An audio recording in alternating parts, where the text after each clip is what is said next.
Hi అందరికీ.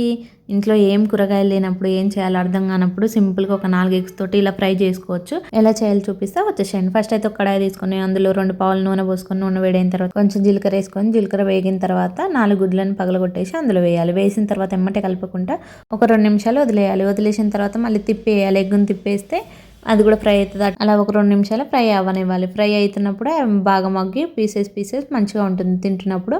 అలా తర్వాత అందులో నుంచి బబుల్స్ వస్తుంది కదా, అలా బబుల్స్ వచ్చినప్పుడు హాఫ్ స్పూన్ అల్లం వెల్లుల్లి పేస్ట్, హాఫ్ స్పూన్ పసుపు వేసి స్లోగా కలుపుకోండి. స్లోగా కలిపితే ఏమంటే ఎగ్ ముక్కలు విరగకుండా మంచిగా ఎగ్ ఉంటుంది. ఆమ్లెట్ టైప్ వస్తుంది. బబుల్స్ వస్తేనే ఎగ్ మంచిగా ఫ్రై అయినట్టు అర్థము.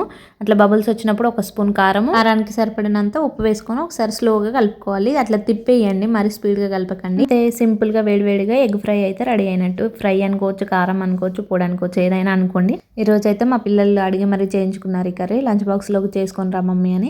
ఒకసారి ట్రై చేసి చూడండి.